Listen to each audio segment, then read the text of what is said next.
Oferecimento Columbia Ultra Light, o mais baixo teor. Columbia Ultra Light, no mínimo o melhor. E Fiat Oggi, o carro para os dias de hoje.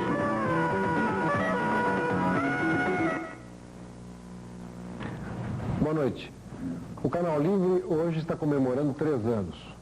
E nesses 3 anos foram mais de 150 entrevistas e eu tenho certeza que algumas vão ficar na história da televisão brasileira, como a de hoje, por exemplo. Hoje nós vamos conversar com Dom Helder Câmara, que dispensa qualquer apresentação. E para conversar com ele, estão aqui presentes neste estúdio algumas das personalidades mais importantes da história do Brasil neste século. Professor Hélio Silva, historiador, médico e jornalista.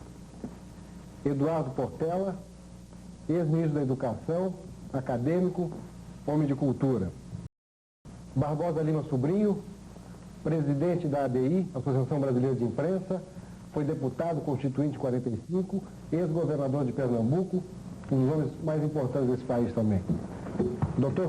Sobral Pinto, que dispensa qualquer apresentação, é considerado o advogado mais importante do Brasil.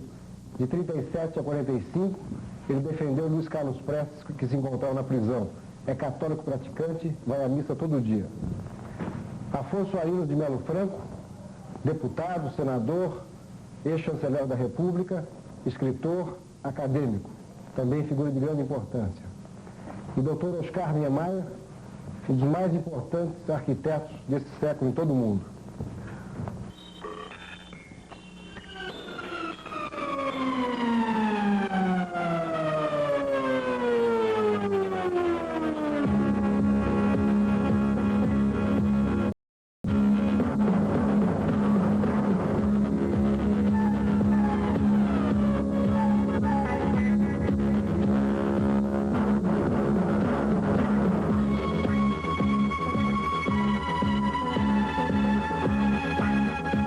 Boa noite, Dom Helder. Boa noite. Só ver que tem uma grande equipe para conversar com o senhor hoje. E eu peço ao doutor Sobral Pinto que faça a primeira apreciação, a primeira pergunta ao Dom Helder. Dom Helder, como bispo da igreja, por consequência sucessor dos apóstolos, eu pediria que dissesse algumas palavras sobre o amor que a igreja tem pela liberdade e a força e a disposição que ela tem para defender essa faculdade que é própria e exclusiva da pessoa humana. Como sabe, muitas vezes acusam a igreja de ter sacrificado a liberdade, o que não é exato. E ninguém melhor do que um bispo para dizer qual é o pensamento e a ação da igreja nesse terreno. Mas não é só. Como consequência deste amor à liberdade, a igreja defende a dignidade da pessoa humana. Ela acha que entre as criaturas não há nada que possa se comparar com a pessoa humana. Sobretudo depois da encarnação, quando a segunda pessoa da Santíssima Trindade, o Verbo, se encarnou num corpo humano, o que significa que Deus quis dar à natureza humana uma dimensão divina. E eu gostaria que o senhor dissesse alguma coisa com a autoridade que tem de bispo da Santa Igreja Apostólica Romana a respeito deste assunto. Meu querido Sobral, a sua pergunta é mais uma vez o seu retrato. Você põe aí dentro as suas convicções religiosas e, sobretudo, este amor que Deus lhe deu pela liberdade. Liberdade que você tem definido de uma maneira absolutamente sem vacilações e aceitando quaisquer sacrifícios. Você foi a fonte direta. Você lembrou que é porque somos criaturas de Deus E ele nos fez participando da sua inteligência divina, do seu poder criador. Foi ele que nos doou a inteligência e a liberdade. E ele, de tal maneira, respeita a liberdade, que muitas vezes dá até para a gente se escandalizar. Como é que Deus permite o absurdo destes? É que Deus não faz como às vezes os homens fazem, que brincam de liberdade. Faz de conta que concede liberdade, mas quem se atrever a certas liberdades? Com Deus não. Deus realmente respeita a liberdade. E mais uma vez também você foi a raiz quando lembrou que esta natureza humana, já tão dignificada por Deus Pai, assumiu uma responsabilidade maior ainda. Repare que eu digo responsabilidade, que não é questão de prestígio, não é pensar que a criatura humana é mais do que as pedras, mais do que as águas, mais do que os ventos, mais do que os nossos irmãos animais. Em rigor, qualquer criatura é nossa irmã, que nós também fomos criados. Se nós recebemos inteligência e liberdade, não foi de modo algum por valor próprio. Não foi que nós merecemos inteligência e liberdade. Deus nos amou primeiro. E a nós cabe corresponder a esses dons divinos. E aqui é que está a dificuldade. É que muitas vezes nós, criaturas humanas, em lugar de usarmos estes dons divinos da inteligência e da liberdade, muitas vezes usamos mal. Muitas vezes não sabemos também, não temos a necessária coragem para defender a verdade. E aqui é que vem a história da igreja. A igreja deve sempre amar a liberdade. Sobral, a própria igreja reconhece cada vez mais que ela é santa e pecadora. Ela não tem medo de reconhecer, Sobral, que devido à nossa fragilidade humana, fragilidade inclusive dos padres, dos bispos, e do ponto de vista humano, do próprio Papa. O Papa é protegido pelo Espírito Santo. Você sabe disto, você que é meu mestre, um dos mestres a quem eu admiro, quando ele fala para a igreja inteira, na sua qualidade de sucessor de Pedro, portanto, seguindo Cristo, em certos assuntos, em fé e moral. Mas quantas vezes eu vi, por exemplo, o Papa João XXIII, quando ele abriu o concílio ecumênico, os bispos do mundo inteiro presentes, e ele disse: estamos aqui para tratar da nossa conversão. Achei aquilo maravilhoso, porque na cabeça dele, e ele tinha razão, para podermos, talvez, merecer de Deus o dom da unidade. Ele estava pensando na união dos cristãos. Então, em resumo, é verdade, e eu fico tão feliz em ver que a igreja, pelo menos, tenta cada vez mais amar a liberdade. Eu, quando vejo o Papa João Paulo II bater-se na Polônia, ele não estava preso apenas à Polônia. O que ele reivindicou na Polônia, aquilo vale para o mundo inteiro. Ele quis que os trabalhadores tivessem liberdade para as suas organizações. Ele quis que todos os povos tivessem direito à sua soberania. Temos falhas, Sobral.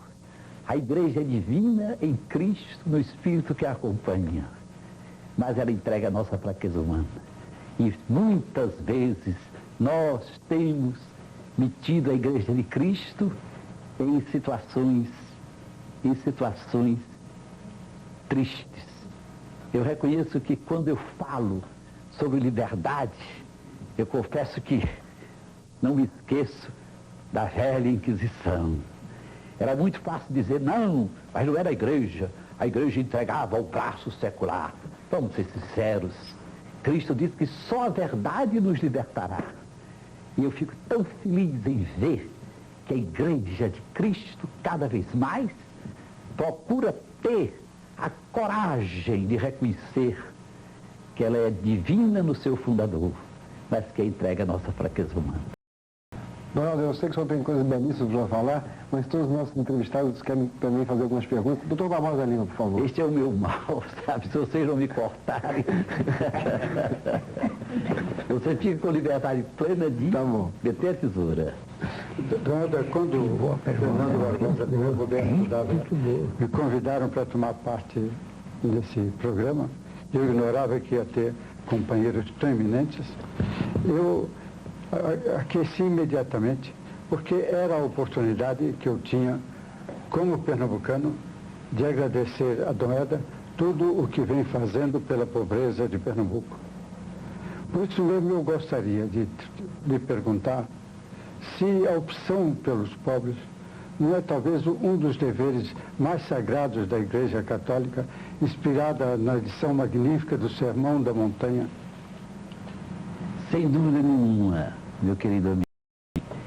E até eu gostaria de frisar aqui, porque também vocês vão me permitir, que não é todo dia que a gente tem uma oportunidade como esta. Eu tenho consciência de que estou falando aqui ao Brasil inteiro.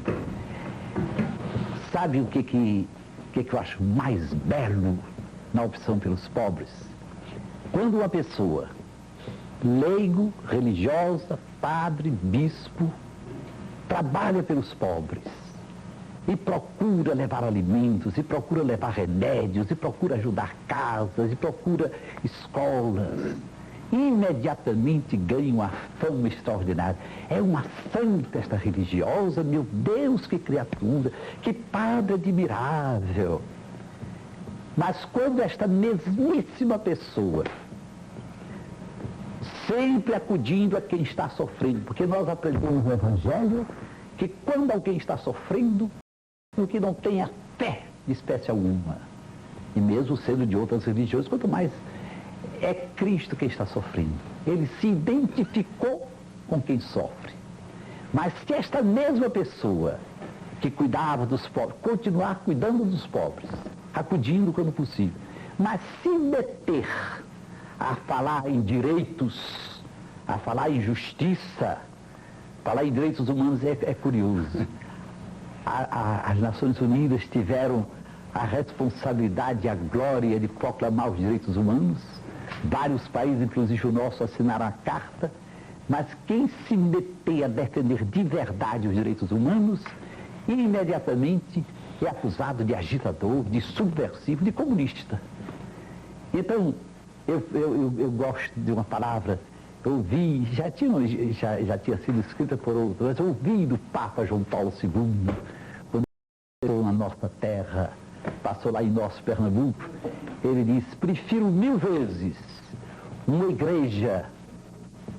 igreja perseguida a uma igreja comprometida. E só para terminar, com a sua licença, eu como velho bispo, eu tenho 2 experiências de vida da igreja. Durante uma primeira fase, com as melhores intenções, eu posso garantir porque estive dentro desta primeira fase. Nós vivíamos achando que um dos nossos deveres de pastores era ajudar a sustentar a ordem, a autoridade. Porque se a autoridade é o caos, e a sustentar também a ordem social. Nesse tempo, nós vivíamos muito ligados aos governos e aos ricos. E é curioso, ninguém nunca, pelo menos que eu saiba, nos acusava de política. Parecia que era normal que a Igreja de Cristo tivesse sido criada para ajudar a autoridade e ajudar a ordem social. Por que é que houve esta mudança? Ou pelo menos, para ser mais verdadeiro, por que é que há esta tentativa de mudança? É porque aquilo que as Nações Unidas proclamam, que nos nossos dias, mais de 2/3 da humanidade estão numa situação de miséria e de fome, numa situação subhumana, ou de pobreza absoluta. Aqui nas nossas áreas, nós nem podemos duvidar, porque aqui é visível, é tangível. Pois bem, na hora em que a gente parte para defender direitos humanos, definidos pelo nosso país, definidos pelas Nações Unidas, imediatamente somos agitadores, somos comunistas.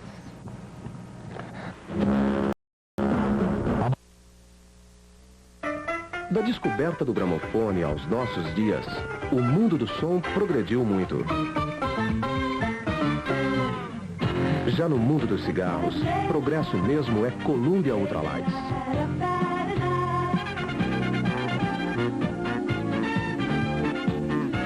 Junte-se aos que já descobriram o prazer de fumar Columbia Ultralights, o mais baixo teor. Columbia Ultralights, no mínimo, o melhor. Aplicar bem o seu dinheiro com garantia de retorno, aplique nestas letras. Fusca, um cheque visado. Até o dia 31 de agosto, ainda pelo preço dos rublos. Aplique nestas letras no seu revendedor Volkswagen.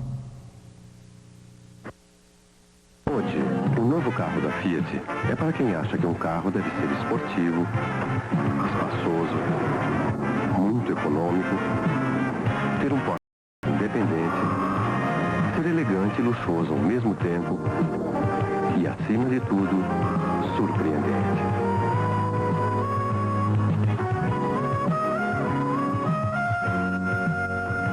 Fiat Oggi, um carro para os dias de hoje. Olinda, patrimônio natural e cultural da humanidade. José Alves da Silva, patrimônio humano natural de Olinda. A preservação da cidade e a melhoria das condições de vida do seu povo dependem muito do seu IPTU. Pague o que você deve a Olinda. Pague seu IPTU em dia. Por amor à sua gente. Por amor a Olinda. Pitu, o aperitivo do Brasil, promove a primeira Copa Pitu de Vela no Yacht Clube de Itamaracá, dias 17 e 18 de setembro. Vá, Itamaracá, participe da Copa e concorra a valiosos prêmios. Dos campeões de Pernambuco, Ceará, Rio Grande do Norte, Paraíba, Alagoas.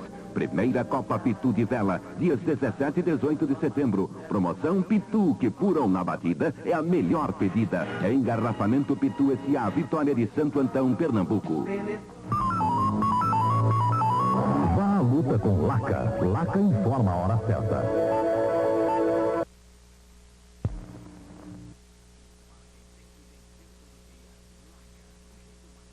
De dobrar as energias. Vá à luta com Laca, o chocolate branco da Lacta.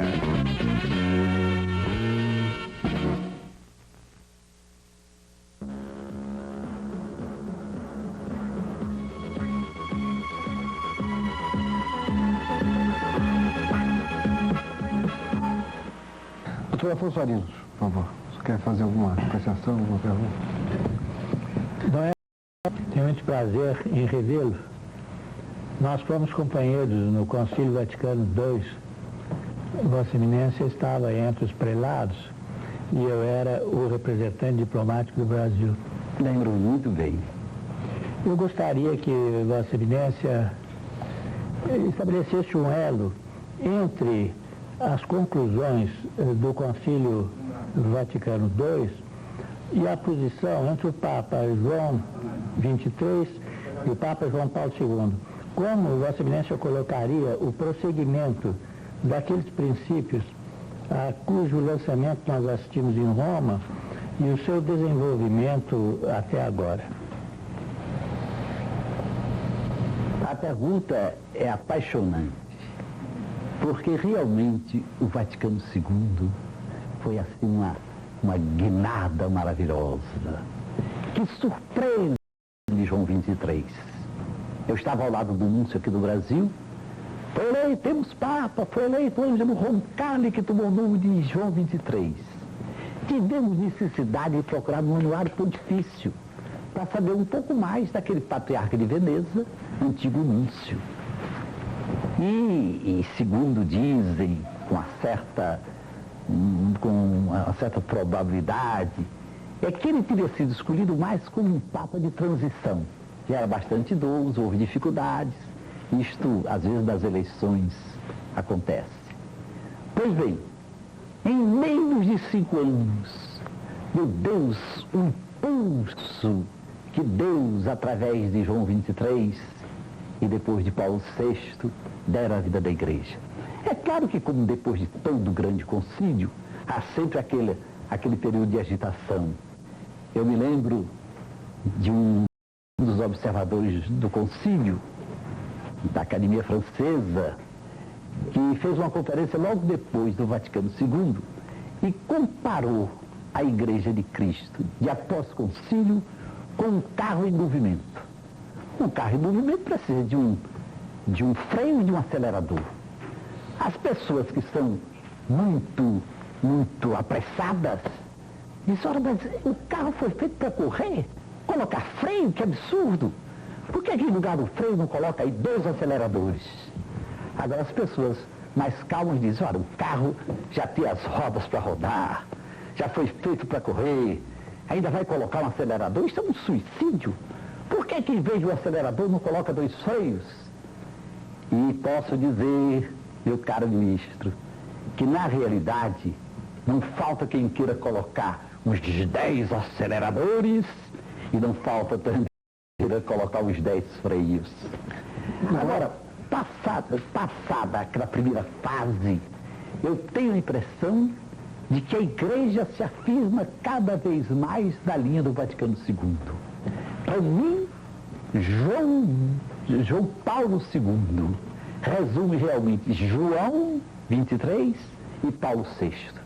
Aquela escolha genial daquele Papa que parecia que não sabia, não chegou a um mês de governo, mas ele preencheu o papel que Deus lhe se destinava. Aquele sorriso que vinha de dentro. Estamos tão cansados ou de gente que não sorri, o que é pior, de sorrisos metálicos, recomendados, ou de sorrisos tão tristes. Ele veio com aquele sorriso que vinha de dentro e veio para unir aqueles 2 nomes como um programa. João. E aí está o nosso João Paulo II. Ele só vale uma entrevista inteira. Quando o senhor falou em 10 aceleradores, aí eu me lembrei que muitas vezes no Brasil diziam que o senhor acelerava muito. O que o senhor acha disso? Olha, primeiro, um dos esforços que eu tenho mais em vista é de não jogar sozinho. Você repare que um dos meus sonhos era a Conferência Nacional dos Bispos do Brasil. Eu não acredito em nenhum jogador, nós somos o país do futebol, né, que queira jogar sozinho. Pode valer como exibicionismo. Eu acredito no jogo em equipe. É nisso que eu acredito. Doutor Oscar, doutor Oscar, eu quero lhe perguntar, antes que o senhor faça a pergunta, o senhor como marxista, como é que o senhor está se sentindo meio de tantos católicos aqui? Eu sou de família católica. Eu me lembro quando eu era menino, tinha uma janela da sala de visita que se abria, era o oratório. Mas que eu encontrei pela frente me levou para uma posição ao lado dos comunistas. Mas como todos eles, hoje eu tenho o maior empenho em ver o senhor e gozar da sua conversa, e tenho o maior apreço, como todos devem ter, comunistas ou não, pela sua figura. Mas eu queria lhe fazer uma pergunta. Eu sei que a miséria sempre me impressionou muito, não é? E nós, por exemplo, com relação às favelas do Rio, nós temos uma ideia, que é arquiteto. Nós achamos que o problema das favelas no Rio é um problema de caráter provisório. Tudo que se pode fazer são coisas para ganhar tempo. Quer dizer, fazer saneamento, fazer acesso, fazer essas coisas, enfim, não procurar criar um bairro operário, um bairro nas favelas, que é sempre um bairro operário, como tal, uma discriminação. Nós achamos que na cidade, juntos, quase iguais, é que todos devem viver. E o senhor, sem ser urbanista e sem ser arquiteto, foi o primeiro um exemplo que coincide com a nossa maneira de pensar. O senhor construiu um prédio no centro de Leblon e para lá levou a família das favelas. Eu queria saber se foi só um gesto assim de solidariedade ou se o senhor pensou nisso, uma coisa mais amadurecida. Eu primeiro devo dizer que me sinto muito à vontade com a sua presença. Porque para mim você é aquele homem que recebeu de Deus, porque é de Deus que vem a nossa imaginação criadora. Você recebeu de Deus essa imaginação criadora. Eu sempre o acompanhei, olhando muito mais o artista. Agora, quanto à sua pergunta, eu devo dizer o seguinte. Na realidade, nós estamos perfeitamente de acordo quando sabemos que o que é necessário é que cheguemos, segundo o meu ponto de vista, de maneira pacífica, mas corajosa, audaciosa, Há uma mudança de estrutura. É lógico. Não é possível que continue esse mundo com um pequeno grupo sempre mais rico e aí o resto da humanidade. E que dentro dos nossos países, eu me recordo quando eu estive no Banco Mundial e o presidente me tinha feito umas perguntas, eu disse, não sou economista nem sociólogo, mas tentei responder com outras perguntas que eu já levava para ele. E ele me disse, mas por que a igreja do Brasil, tão corajosa, não segura nas mãos esta declaração, que é a declaração oficial, que menos de 10% de brasileiros são sempre mais ricos, com o sacrifício da quase totalidade da população. Então, não é através de violência, mas nós precisamos. Eu, quando, por exemplo, cheguei de volta ao Nordeste, eu senti imediatamente que havia um trabalho local, mas que eu precisava visitar os países industriais e ricos, porque hoje eu tenho certeza, naquele tempo eu sentia que, na realidade, em todos os países por onde eu tenho andado, o número de pessoas de boa vontade é maior do que a gente imagina. Agora, para atingi-las, eu jogava nos jovens. Hoje eu tenho certeza. Os jovens exigem que quem lhes fale não tenha medo da verdade. Ai de quem chegar com meias verdades para falar aos jovens. Quem chega falando de maneira rasgada, e quem chega, e os jovens têm pelo menos a impressão de que a gente luta para falar primeiro com a vida e depois com as palavras, os jovens escutam. E eles são admiráveis para nos ajudar. Mas agora voltando ao específico da sua, ao que há de essencial na sua pergunta. Naturalmente, não sei se eu fui claro. Eu entendi. Porque nós defendemos que não na favela que eles devem ficar, eu entendi. Mas na cidade, que todos devem pertencer. Eu entendi. Olhe, o desejo, o sonho daquele tempo era precisamente este. Em lugar de afastar sempre os pobres para cada vez mais longe, e há esse pretexto de que a terra hoje, em certas áreas, é ouro, como é que a gente pode vender esta terra e cuidar cada vez mais longe, varrendo os pobres. Eu queria ver se a gente colocava ali perto, no Leblon. Este que era o sonho. Agora, sabe por que é que não deu certo? É porque o que estava previsto é que, primeiro, havia uma casa preparada, tal e qual como as outras, para eles se habituarem a usar. Porque quem nasceu sem água, quem nasceu sem sanitário, tudo isso a gente precisa ensinar humildemente. Ao irmão, somos irmãos. Mas a proporção que o pessoal viesse morar como o Leblon morava, né? Guardadas as proporções naturalmente, mas que a gente fosse destruindo os barracos. Mas era ano eleitoral, quase eleitoral, e cada vez que a gente derrubava um barraco, no dia seguinte havia 5, 8, 10 famílias chegando, né? Não havia necessidade. Mas a ideia era esta, de não criar essas distâncias sempre maiores entre pobres e ricos. Agora, a solução verdadeira supõe que haja estruturas diferentes, que não haja essa estrutura, porque como é grande o egoísmo humano. Só que eu reconheço que o egoísmo não é monopólio de ninguém. Existe o egoísmo rico, mas eu encontro o egoísmo do pobre. Agora mesmo lá no Recife, desculpe eu ganhei um prêmio dos budistas.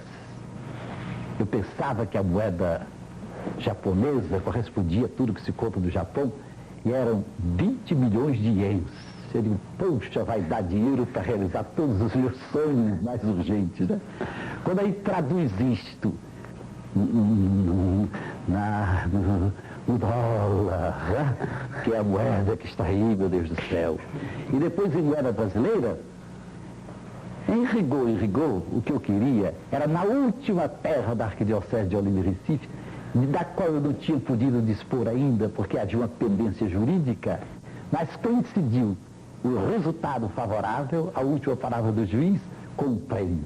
E eu pensei que com 20 milhões de ienes ia resolver o problema todo. Hoje nós temos lá as famílias que já estavam lá, que nós temos facilitado a entrada, E mais outro tanto, porque havia espaço, nós estamos com mais de 600 famílias e estamos procurando construir casa humana. Agora, não queremos aquilo assim como a esmola, né? Encontravam lá, eles participam, porque Niemeyer, uma das coisas mais sagradas, mais abençoadas que Deus nos ensinou nesta nova fase que Deus permite que a gente viva, é a distância que há, que parece pequena, mas é enorme, entre trabalhar para o povo e trabalhar com o povo. E quando a gente trabalha para o povo, nós somos os fortes, os inteligentes, os que temos o dinheiro, os que pensamos, temos as ideias, os projetos, e vamos ajudar este pobre povo. Quando a gente vai trabalhar com o povo, que surpresa, né? Mas como eu gostaria que os governos, é verdade que eles fazem isso, mas um pouco politicamente, um pouco, eu queria que os técnicos soubessem de maneira mais completa, que mesmo pessoas que não sabem ler nem escrever, pessoas que parecem incapazes, sabem pensar, e em relação aos assuntos deles, como os técnicos ganhariam. Eu me lembro de um encontro que houve no começo deste ano, no Ceará, em Calcaia, à sombra daquele grande cardeal que é Dom Aloysio Lochscheider.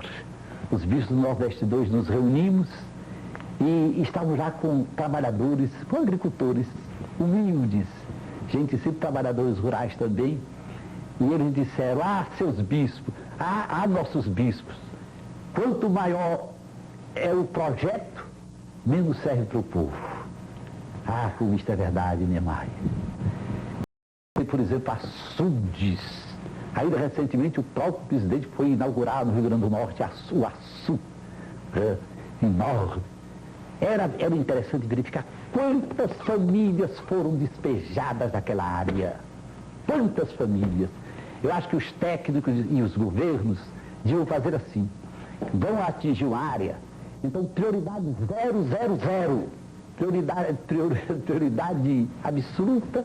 Primeiro, uma colocação humana para aquele pessoal. Não é as partes, eles que se arrumem e depois... Agora, o pior não é isto. É que a irrigação que é boa, e isto é um alerta para muita barragem que se constrói, a irrigação que é boa, só oficialmente iria começar daqui a um ano. E posso garantir que se houver mesmo uma vistoria com olhos de ver, sabem quem é que é a vizinha. Quando começar a irrigação, vai servir para um pequeno número, inclusive de companhias multinacionais.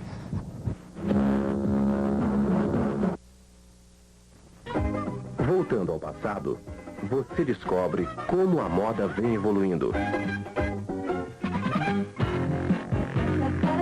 Fumando Columbia Ultra Light, você descobre que a moda agora é fumar o mais baixo teor.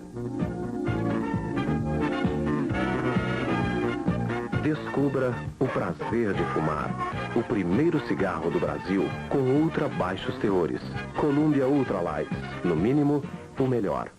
M. Roseman Quar apresenta Military Design. Avanço, tecnologia mundial, a prova de tudo.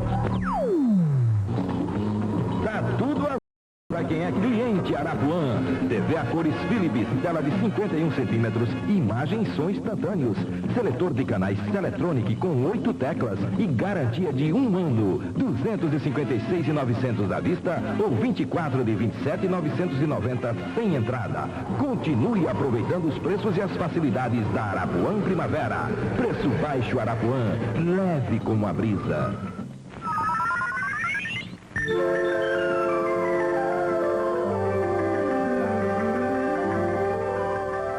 Puro é o café Estrela, cheiro e sabor que mexe com a gente. Cada vez melhor poupar na PEP. Veja só as 3 grandes e novas vantagens que a PEP oferece. Primeira, isenção total do imposto de renda para os rendimentos de depósito de até 3.500 UPCs. Segunda, os seus depósitos não têm mais prazo de carência. Terceira, pagamento de rendimentos mensais ao invés de trimestrais. Agora, a cada 30 dias, o seu lucro é automaticamente creditado na APEP. E por falar em lucro, quem quer mais poupa na APEP.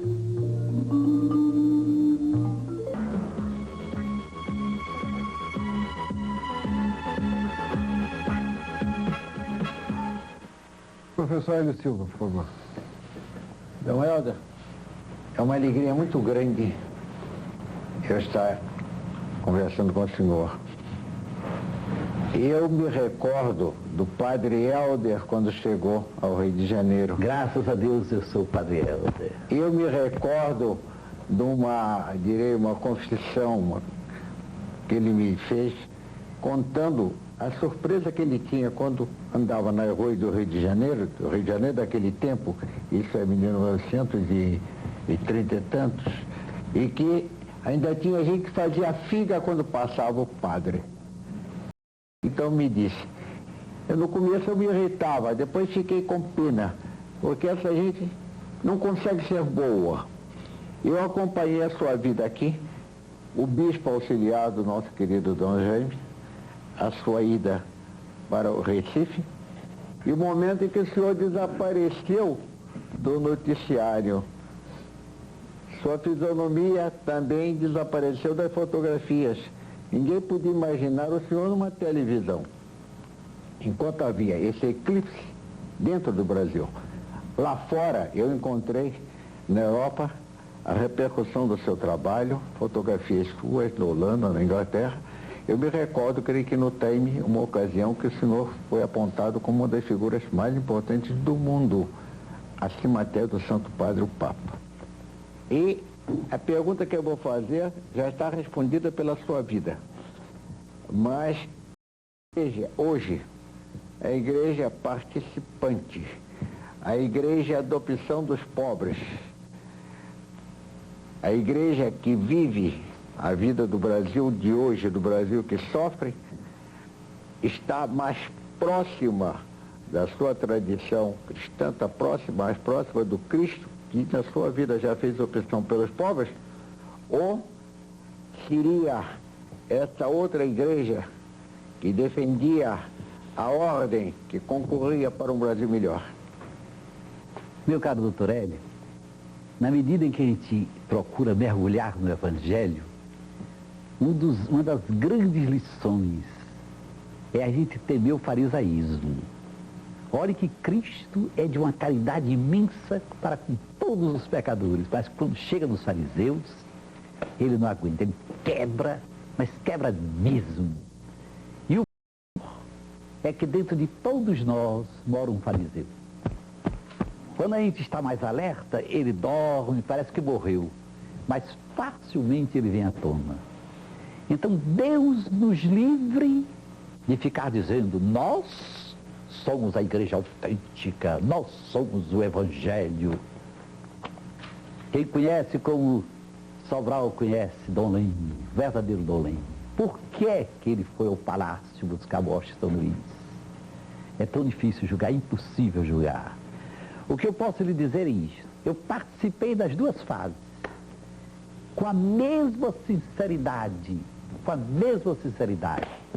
com que eu tive o telefone secreto de 5 presidentes da República, com a mesma sinceridade com que várias vezes eu ia aos palácios, especialmente no tempo de Juscelino Kubitschek, entendido? A intenção, me asseguro, a intenção era pura. A intenção não era querer nada para nós, né? De forma que eu também não posso agora jogar pedradas. E ainda hoje, Hélio, sabe o que eu desejo para a igreja? Não é a unicidade. Deus nos livre de ditadura, por exemplo, dentro da Conferência dos Bispos, né? A beleza da Conferência dos Bispos, e foi criada para ajudar a colegialidade episcopal entre nós, entre os bispos do mundo inteiro, com Pedro, lá dentro, o nosso esforço é respeitar-nos mutuamente. Nós chegamos a tomar o compromisso de um encontro anual durante 10 dias, numa cidade pequena, sem muito telefone, primeiro para conhecermos. Nós nos aproximamos de 400 bispos neste país de dimensão continental. Então, tivermos o cuidado de encontrarmos, é um desastre.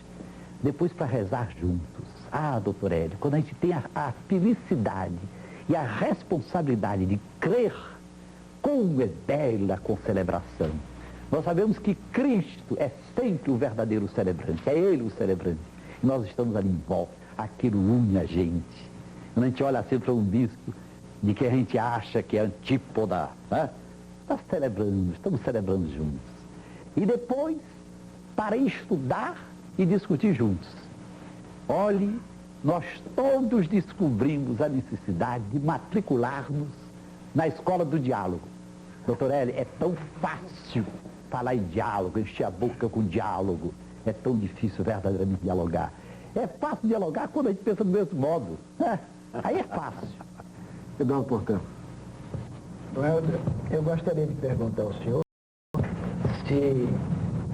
como o senhor vê, como devem ser as relações atuais entre o que nós poderíamos chamar um católico eticamente militante e a política. E qual seria, provavelmente nesse contexto, o espaço para o que se vem chamando de teologia da libertação? E talvez um pouco prosseguindo, eu perguntaria se nós devemos manter afastados, separados, talvez até incompatibilizados, Cristo e César, ou se nós devíamos matriculá-los no que o senhor tão bem chamou a escola do diálogo. Permita-me que eu diga rapidamente que ainda hoje eu não esqueci aquela sua frase memorável. Eu não sou ministro, eu estou ministro. Olhe, eu lhe direi com toda simplicidade que aquilo que você sabe, apenas vou recordar, né? Política naquele sentido amplo, de preocupação com o bem comum. Política, preocupação com os direitos humanos. A Igreja ensina que é direito e dever de toda criatura humana, mais ainda de quem aceitou o cristianismo. Direito e dever. Agora, política partidária. A Igreja, e bastaria lembrar, entre outros documentos, os documentos de Puebla. A Igreja trata com o maior respeito à política. Acha mesmo que há aí dentro uma atividade divina. Agora, nesta atividade, a Igreja, primeiro, a própria Igreja hierárquica gosta de ajudar os seus leigos a conhecer bem as situações concretas dos diferentes países, a conhecer os programas e ajudar os leigos, que são igreja, porque durante muito tempo parecia que igreja era só o Papa, os bispos, quando muitos religiosos paravam aí. O leigo era quem não era, né? Era uma definição muito negativa. Agora, eu tive uma experiência, vocês sabem, está aí escrito nos livros, eu participei no começo da minha vida da Ação Integralista Brasileira. O meu arcebispo, quando eu recebi um convite para ser secretário de Educação da Ação Integralista Brasileira no Ceará, o meu arcebispo, a quem eu obedecia naquele tempo de maneira quase cega, ele achou que eu devia aceitar o convite, porque ainda parecia uma nebulosa. E eu devo dizer, eu devo muitíssimo ao meu seminário. Mas eu me formei em 1931, com 22 anos e meio, com a dispensa especial do Papa. E do meu seminário, onde eu aprendi tanto, devo tanto, sobretudo este amor à igreja, este amor ao Evangelho, este amor a Cristo, tudo isso eu bebi no meu seminário. Mas do ponto de vista social, embora os meus professores fossem holandeses, era aquela noção do momento, é que o mundo ia dividir-se cada vez mais entre este e oeste, entre comunismo e capitalismo. Engraçado que naquele tempo a gente não descobria as raízes materialistas do capitalismo. Tudo isso a gente jogava só em cima do comunismo. O comunismo era intrinsecamente mau, era materialista, etc. dos males o menor. Foi assim que eu saí. E acabei entrando na Ação Integralista Brasileira. Graças a Deus demorei pouco tempo, mesmo porque Deus me ajudou. E aí eu encontrei no Rio de Janeiro amigos como Sobral, como Alceu de Amoroso Lima, tantos outros admiráveis amigos, que foram fazendo com que eu visse que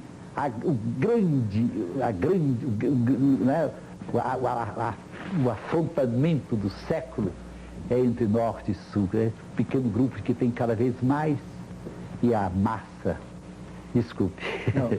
Dom Helder, já que nós estamos falando em política, eu queria aproveitar esse momento para que todos nós, já que o Brasil hoje vive uma grande crise, fizéssemos uma reflexão sobre a política. E eu convidaria o professor Sobral Pinto a lhe perguntar alguma coisa e fazer uma reflexão.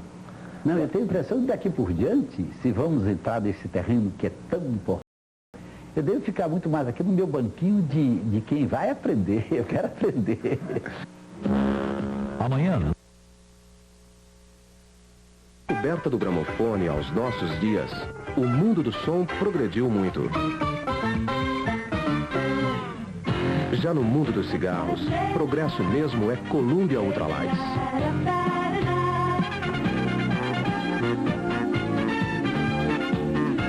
Junte-se aos que já descobriram o prazer de fumar Columbia Ultralights, o mais baixo teor.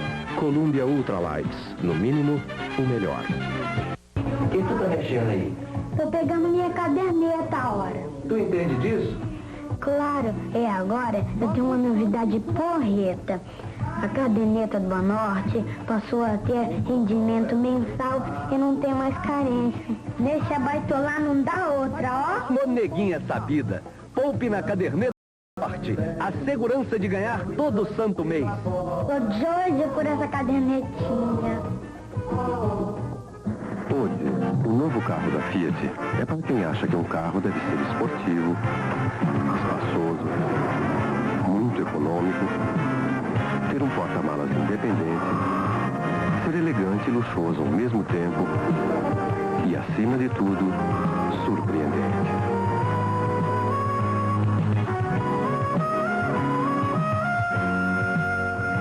Fiat hoje, um carro para os dias de hoje.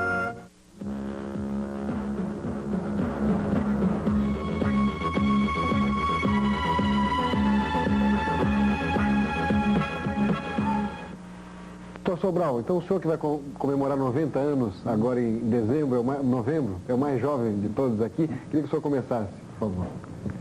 Dom Helder, a igreja considera a autoridade ministro de Deus para o bem comum.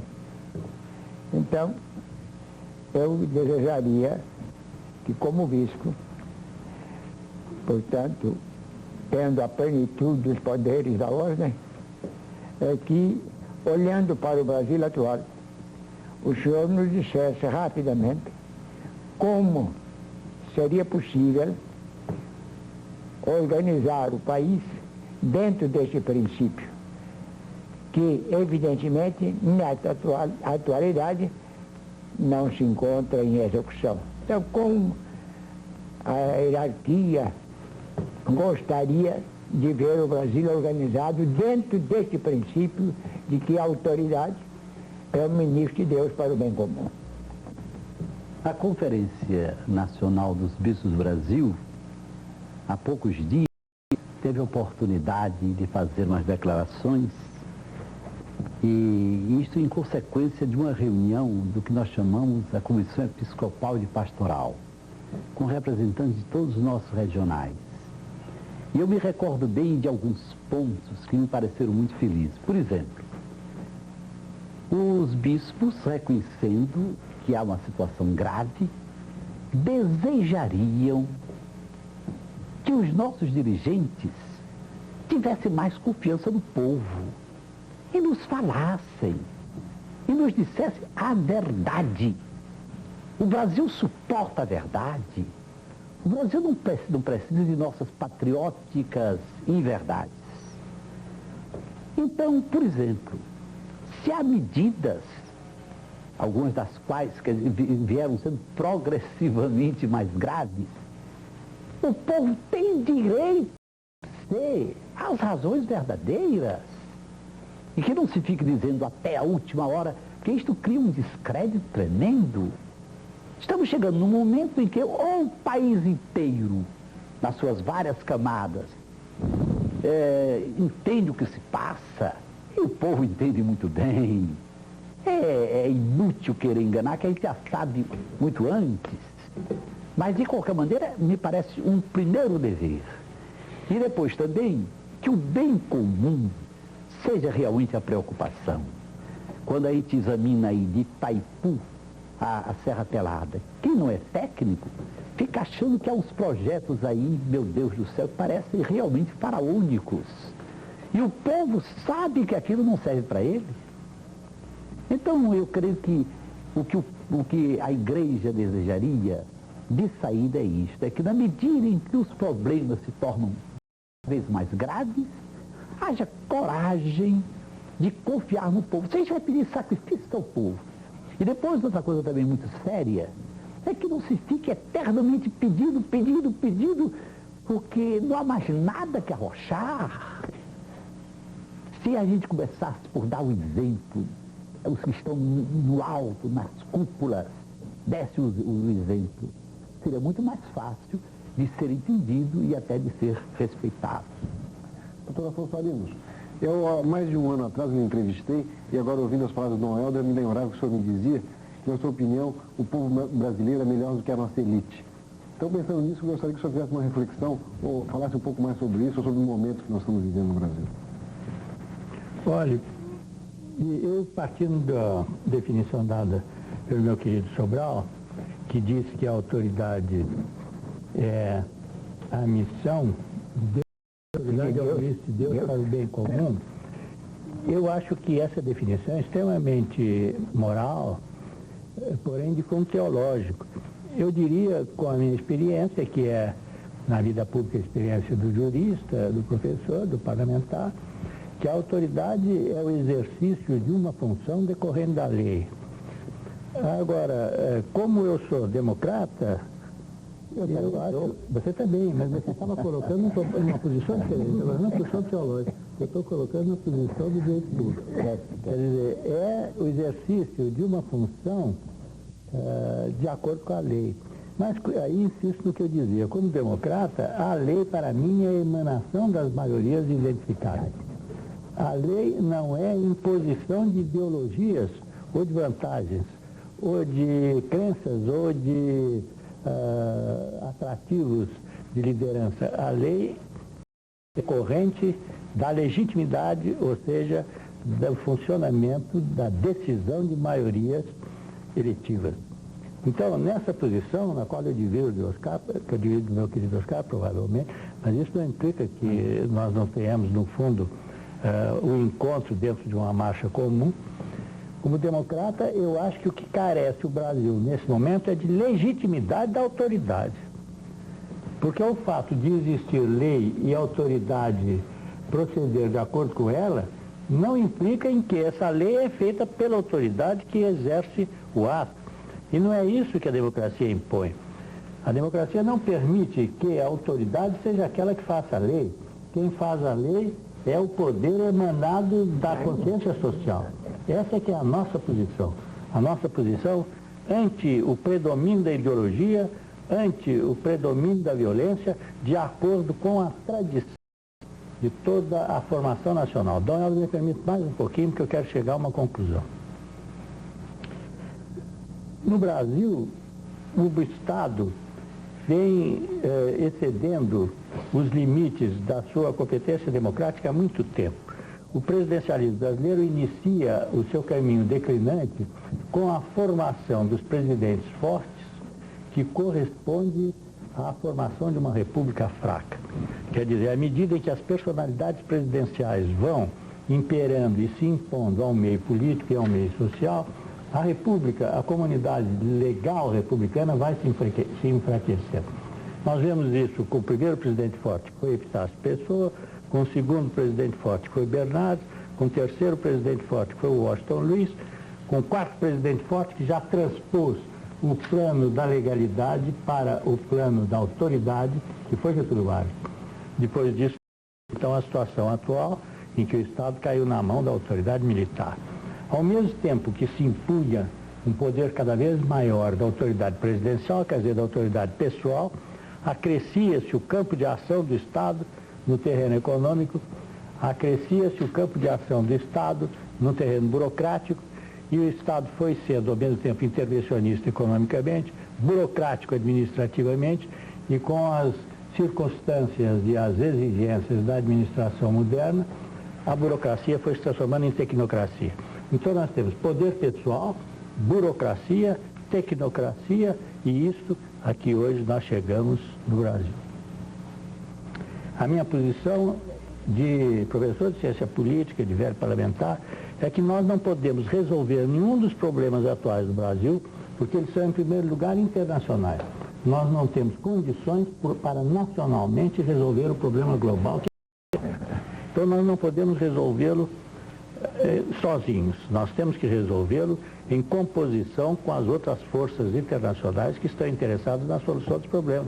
Inclusive os países chamados ricos que estão interessados na solução dos problemas dos países pobres, porque esses países pobres, se tiverem um desastre total, afetam o poder econômico dos países ricos. Mas nós não podemos fazer isso sozinhos. Mas nós não poderemos fazer sozinhos com a atual estrutura político-jurídica. Então, eu considero que o passo preliminar para a solução dos problemas econômicos e sociais do Brasil é o estabelecimento de uma estrutura jurídica em que a autoridade resulte no exercício de uma função de acordo com a lei, apoiado na legalidade. Uma nova Constituição? Uma nova Constituição. Aí chega, nosso querido Ávila, a posição em que eu me encontro. Eu acho que o presidencialismo do Brasil não fracassou, nunca funcionou, agora eu vou acabar. Mas então, nessas condições, eu sustento que a solução do Brasil é a volta da autoridade ao seu destino de função cumpridora da lei, baseada na liberdade, através do regime parlamentar. Essa é a minha posição. Então, Helder, queria ouvir a respeito disso. Pelo meu gosto, o senhor continuaria. Porque tal como eu pensava, nesta rodada agora eu tenho muito mais que aprender do que propriamente a estar falando. Mas eu lhe diria, eu gosto de encontrar homens como o senhor, como o Sobral, que tem este amor ao direito, à lei. Mas, infelizmente, tantas vezes a gente encontra leis que são injustas. Isto é terrível. E para termos aqui, porque só a verdade nos libertará, eu digo que sempre que eu ouço falar em abertura, por exemplo, a meu ver, e eu digo isso com todo respeito para com as autoridades, mas enquanto nós tivermos a Lei de Segurança Nacional como valor supremo, valor dos valores, isso para nós já é uma idolatria. Só Deus é o valor supremo. E nós temos uma experiência que é latina, é de todo o continente, o que é, de fato, colocar no lugar supremo a segurança nacional. Porque tudo é válido para defendê-la. Então eu sonho, já um dia, os jornais até chegaram a publicar, que mesmo os meios militares já estavam querendo rever esse problema. E há outros problemas. Por exemplo, quando eu penso na reforma agrária, e muitas vezes se diz, estão ficando de reforma agrária. Reforma agrária não é dar um pedaço de terra ao homem. Então eu gostaria que houvesse realmente juristas que ajudassem a ver um esquema político que tem que ter coragem de reconhecer aquilo que a igreja vem lembrando sempre, né? O Papa João Paulo II lembrava que toda propriedade tem uma hipoteca social. Então não basta entregar um pedaço de terra. Agora, lembrava também ainda, eu me recordo ainda no tempo de Juscelino, uma ocasião eu ia chegando ao palácio, ia saindo o governador de São Paulo. E ele tinha uma certa liberdade comigo, ele ficou acompanhando o governador de São Paulo com os olhos, e quando ele pôde falar, ele disse, Helder, o que foi que nós fizemos da Federação Brasileira? Eu perguntaria ao doutor Barbosa Lima, se caso não mudasse a Constituição agora e continuássemos com o presidencialismo, o senhor acha que a eleição direta a presidente da República é importante nesse momento? Eu acho que a eleição direta é essencial, porque do que o próprio eleitor escolha o candidato à presidência da República. E nós notamos que, se consultarmos a qualquer pessoa dentro do público se gostaria ou não de votar no presidente da República, todas responderiam que teriam o maior prazer nisso, porque nós acabamos de ver em Santos a satisfação com que eles estão festejando o direito de voto para a escolha do prefeito de Santos. E essa satisfação seria tanto maior se, em vez do prefeito de Santos, eles tivessem o poder de eleger o presidente da República. Agora, o mal maior do Brasil, e o Afonso Arino traçou muito bem, é o que se poderia chamar a ilegitimidade das leis. Porque não se trata apenas da legitimidade dos governos, é a legitimidade das leis. Porque nós vemos casos como esse, o Conselho Monetário Internacional, nas suas deliberações, incide de maneira muito mais profunda nos destinos do povo do que na quantidade de leis que se elabora no Poder Legislativo. Agora, o Conselho Monetário Internacional, o Conselho Monetário era antes constituído através de mandatos com prazo fixo, quer dizer, tinha uma certa autoridade, mas fizeram o Conselho Monetário dependente apenas de uma nomeação de funcionário de modo que ele também deixou de ter qualquer autoridade para elaborar as medidas gravíssimas que a todo momento surpreendem o povo do Brasil. Eu gostaria também de acentuar um outro ponto, já atendendo aqui a exaltação da liberdade que fez mestre Sobral Pinto, que tem tanta autoridade para fazê-la. Eu gostaria de perguntar também se essa liberdade não se traduz também na autodeterminação dos povos. Porque a autodeterminação dos povos é exatamente isso, a liberdade de cada povo de escolher o seu próprio destino. E nós verificamos agora, por exemplo, no caso da Nicarágua, um país com menos de 3 milhões de habitantes, ameaçados pela força imensa dos Estados Unidos, com mais de 200 milhões de habitantes, sem ter condições nem de se defender de uma maneira eficaz e prevendo apenas um morticínio semelhante àquele do Vietnã, que eu espero que a opinião pública americana tenha força suficiente para impedir. Nesta quarta, 9 da noite... Como a moda vem evoluindo.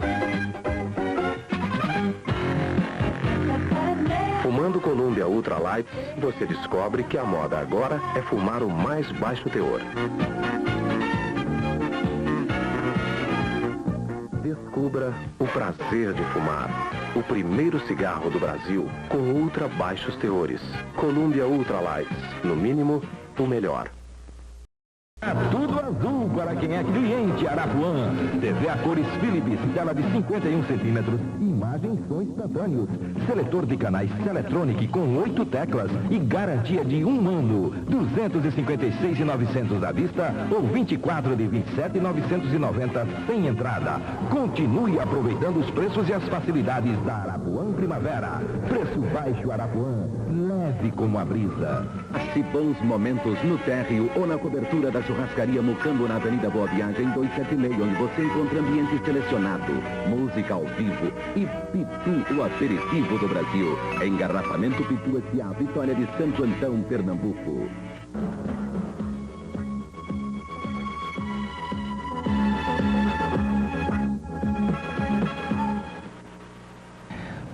Não, antes que o senhor falasse, pediria que o doutor Oscar falasse. Eu não quero deixar de dizer que estou inteiramente solidário com o problema da Nicarágua, né? É como um prelúdio de uma guerra maior que eles possam fazer e imprevisível, né? Mas eu preferia ficar numa pergunta mais simples para o senhor sobre a crise que nós estamos sofrendo. Eu tenho certas ocasiões que a televisão ensina muita coisa. Eu vi outro dia um homem sendo perguntado sobre o problema da crise. Ele disse, se eu não tiver dinheiro amanhã para levar para casa, para dar de comer aos meus filhos, eu vou sair para a ignorância. E outro que disse, eu só me interesso com as dívidas depois que tenho dinheiro para pagar a minha comida. Você não acha que isso tem alguma relação com... Isso não representa um pouco o estado de espírito de revolta do povo brasileiro com relação à crise, ao NFI, essa coisa toda? Eu chegarei ao Niemeyer, mas eu gostaria de dar uma palavra, um comentário rápido. Quando eu ouço falar, por exemplo, em eleições diretas, em autodeterminação, eu queria apenas dizer contanto que não cheguem os alquimistas de última hora para... Faz de conta que é a eleição sem eleição, né? É uma coisa séria. É a eleição, seja eleição, né? Agora, eu lhe dou um exemplo concreto que prova que eu entendo tanto isto. A gente convive o dia inteiro com isso. Hoje em dia, por exemplo, quem é que não sabe que tuberculose é uma doença curável? Mas curável se houver o remédio adequado, né? E se houver até uma superalimentação. Agora, acontece que o nosso povo já entendeu tão bem que saúde é um problema global.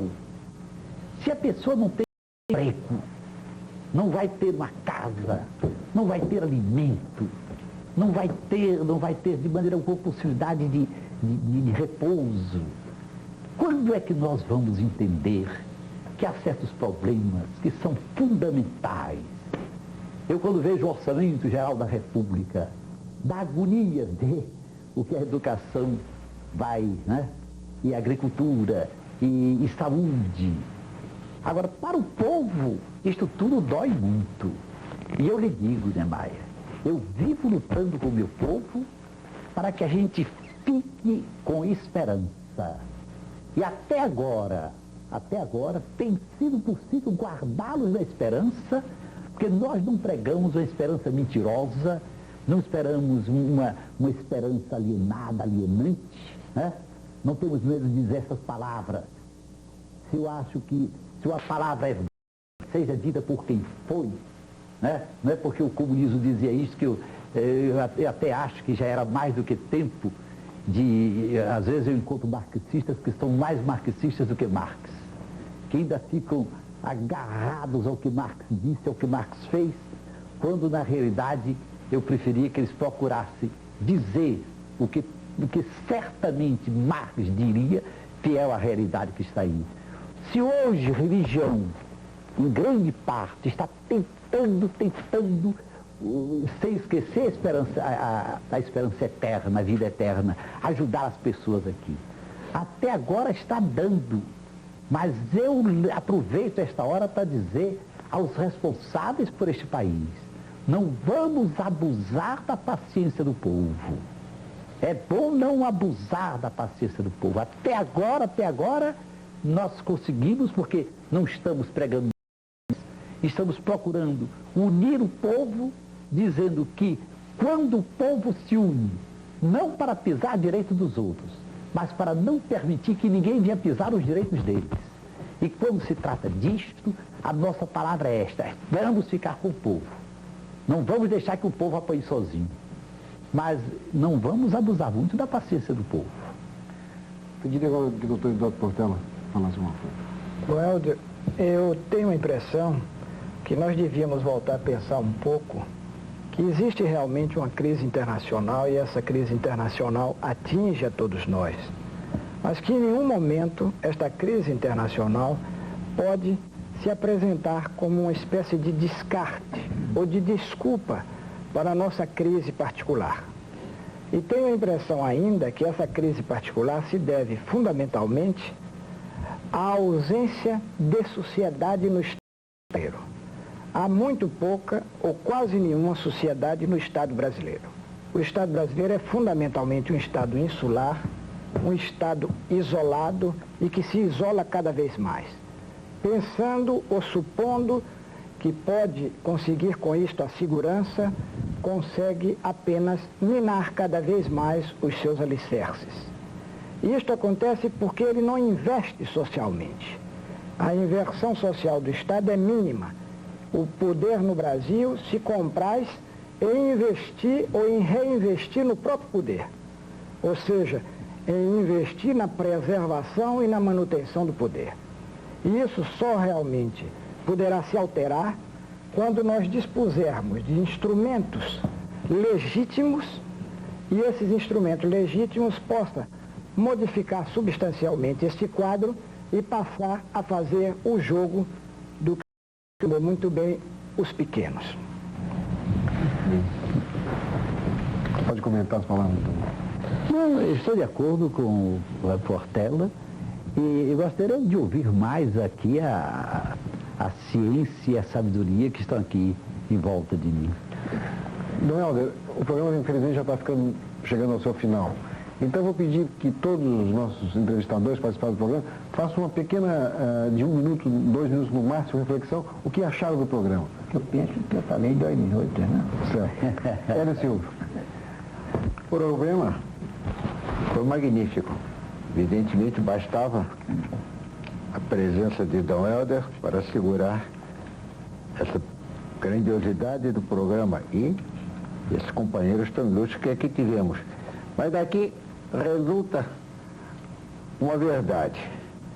Não são as elites, os representantes de elite, os responsáveis isolados da crise brasileira, porque eles foram afastados, como o povo havia sido marginalizado. Nós, evidentemente, nós não temos um poder legítimo, temos um poder legal ou autolegalizado. E resulta daí a necessidade de legitimizar esse poder, que só pode ser feito através de uma eleição direta. E dentro dessa eleição direta, nós conhecemos o pensamento do povo. Há, por exemplo, um pensamento que foi expresso por Dom Helder, e que é um pensamento generalizado. Nós não temos condições de pagar essa dívida nas condições em que essa dívida foi contraída. Então temos que dizer, eu não posso mais pagar porque isso é extorsivo. Então, vão me dar um prazo para me recuperar economicamente e vamos estabelecer novas formas de pagamento. Isso já foi feito no Brasil. Isso é um consenso. Então, o que precisa é realmente dar liberdade ao povo. Primeira condição para dar liberdade ao povo é abolir essa legislação de emergência. A Lei de Segurança Nacional é substituir essa ideologia de uma segurança nacional por uma ideologia de liberdade pessoal. Bom, eu pessoalmente acompanho o Dom Helder desde muito, sou um grande admirador dele. Agora mesmo está saindo um livro meu que é dedicado a ele. E acho que só a presença dele aqui nesse programa seria suficiente para garantir o êxito total. Não satisfeito, o programa trouxe personalidades e figuras tão ilustres da nossa cultura nacional. E Dom Helder, com essa generosidade, com essa competência para o diálogo, soube deixar que todos falassem. E por isso mesmo, esse programa terminou sendo uma assembleia de diálogo voltada para uma alternativa plausível, uma alternativa realista, que ajude o Brasil, esse Brasil que é de todos nós, que não é propriedade de ninguém, a encontrar uma saída nesta passagem, ou neste impasse não muito fácil. Doutor Barbosa Lima. Eu gostaria que estivesse aqui presente, não Dom Helder, arcebispo de Olinda e Pernambuco, mas Dom Helder, cardeal de Recife e Pernambuco. Porque Pernambuco foi a segunda diocese criada no Brasil e não há como explicar que não seja agora a sede de um cardinalato. Mas eu tive um imenso prazer em ouvir aqui o Dom Helder, sobretudo quando ele condenou a doutrina da segurança nacional como a doutrina totalitária, como já foi exposta em Puebla e num livro excelente do padre José Comblanc. De modo que também foi uma outra satisfação que eu tive de vê-lo proclamar todas essas verdades, algumas delas um pouco mais duras de ser recebidas, mas tão exatas e tão necessárias que é um grande mérito poder falar ao povo brasileiro com a franqueza e a autoridade com que Dom Helder acaba de falar. Doutor Sobral, para terminar. Já falei, o que eu teria de falar, já falei. Não há necessidade de voltar ao assunto. Você gostou do programa? Muito, gostei. Acho que é um programa que vai elucidar e esclarecer os nossos governantes, sobretudo os governantes militares. Eu gostaria de que os voltassem para os quartéis e deixassem os lugares que eles estão ocupando, que não são lugares para os quais eles se prepararam. Mas eu acredito que este programa teve essa finalidade, mostrar aos militares que é indispensável eles acreditarem no povo brasileiro e acharem que o povo deve participar do governo, coisa que atualmente não acontece. Doutor Afonso Arinos. Eu também gostaria de acentuar o prazer, a alegria que tive de rever meu velho amigo D. Helder Câmara, a importância que ele conferiu a essa reunião, hoje aqui realizada, e a segurança de que ela produzirá os frutos que nós todos esperamos. É claro que aqui foram debatidas muitas ideias, coisa que não é muito frequente hoje no Brasil, mas as ideias precisam ser absorvidas e interpretadas na sua manifestação espontânea, como foram aqui hoje, independentemente de interpretação mais científica ou mais apurada. Espero que o auditório, o grande auditório desse programa, se aperceba disso e acompanhe isso, goste disso e procure retirar desta semeadura fecunda as flores e os frutos que ela pode produzir.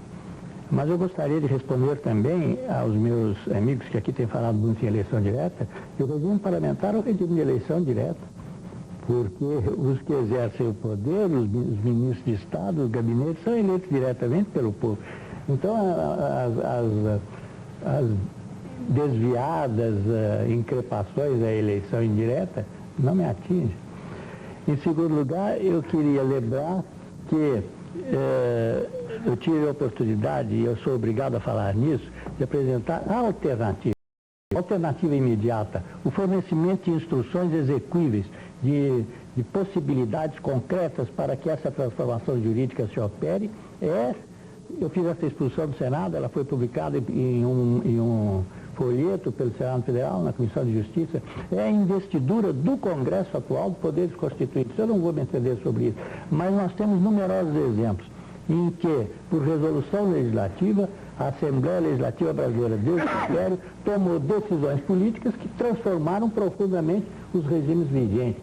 Então, através de uma resolução legislativa, o Congresso Nacional assumiria os poderes constituintes e faria a nova Constituição, atendendo assim a todos aqueles que querem estruturas de poder novas, estruturas novas de poder, e que têm ainda esperanças na possibilidade de uma redenção do estado de humilhação e de abandono em que se encontra o país, através de uma estrutura jurídica estável. Eu queria pedir a bênção a Vossa Excelência.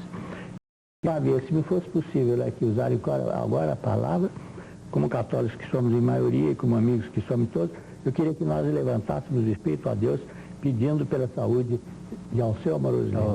Muito bem. Doutor Oscar. Eu acho que D. Helder é uma pessoa admirável, é um homem que se opõe à miséria, ao autoritarismo, à injustiça social, às pressões que existem contra o Brasil, as ameaças de guerra que ocorrem na América Central, em todo o mundo. É um homem que luta pela justiça, de modo geral, de modo que só cada vez o admiramos mais. Dona Helder, antes de eu terminar, o doutor Sobral quer falar. Eu queria acentuar o pedido que acaba de ser feito pelo Afonso Arinos, pelo meu querido, meu extraordinário que é Alceu. Como sabe, Alceu afirmou e afirma que eu sou o irmão que Deus deu a ele. Ele é o único filho varão. Então, pode imaginar, nesta hora, nesse instante, a minha depressão, o meu abatimento, ao saber que um amigo tão querido, tão extraordinário, tão talentoso, tão necessário à cultura, não só brasileira, mas universal, que esse amigo está em risco de vida.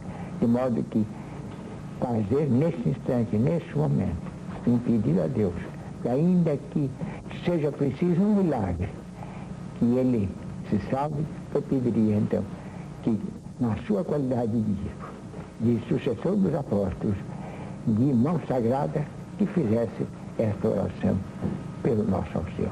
Eu sou solidário com os outros. Também. Realmente, esta televisão, ao reunir aqui esta equipe, necessariamente estava evocando o tempo todo a presença de Alceu. Quem é de nós que não tem um respeito imenso, uma amizade verdadeira por este homem, que não é só lúcido, corajoso, coerente, verdadeiramente um exemplo para nós. Apenas, meu querido Sobral, dentro da nossa própria fé, que é a fé do Alceu, se entrar nos planos de Deus, levar o Alceu, nós sabemos que a morte para nós é o começo da verdadeira vida. E nós acreditamos que é tão pouco que conseguimos fazer aqui na Terra. E eu tenho tanta esperança que o Alceu não vai cruzar os braços junto ao Pai. Ele não é um para isto. O Alceu vai mexer naquele céu. Vai mexer junto ao Pai. Ele continuará a velar pelo mundo inteiro, de modo particular pelo nosso Brasil. Agora me permitam que, ao agradecer a TV que reuniu esta equipe, Deus do céu, eu diga a cada um deles e a todos os que aqui estão acompanhando pelo rádio, que eu faço a minha uma palavra de São Francisco de Assis. Meu amigo, peça a Deus que eu seja o que você pensa que eu sou. De maneira que eu digo, peço a Deus que eu seja o que vocês pensam que eu sou. Declaração dos Direitos Humanos. Todos os homens nascem livres e iguais em dignidade e direitos. Todo homem tem direito à vida, à liberdade e à segurança pessoal. E penso eu, todo homem tem direito à felicidade. Ninguém será submetido à tortura, nem a tratamento ou castigo cruel, desumano ou degradante. Todo homem tem o direito de ser em todos os lugares reconhecido como pessoa perante a lei. Ninguém será arbitrariamente preso, detido ou exilado. Todo homem tem direito à liberdade de pensamento, consciência e religião. Todo homem tem direito à liberdade de opinião e expressão. 10 de dezembro de 1948, Assembleia Geral das Nações Unidas.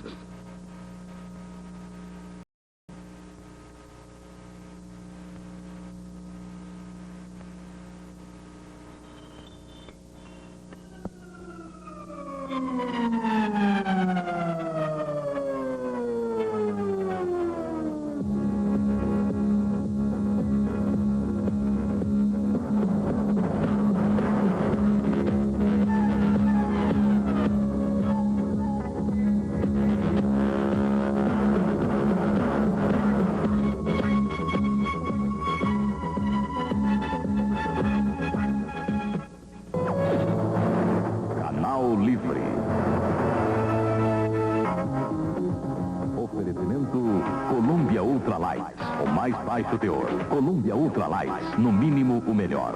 E Fiat hoje, o carro para os dias de hoje.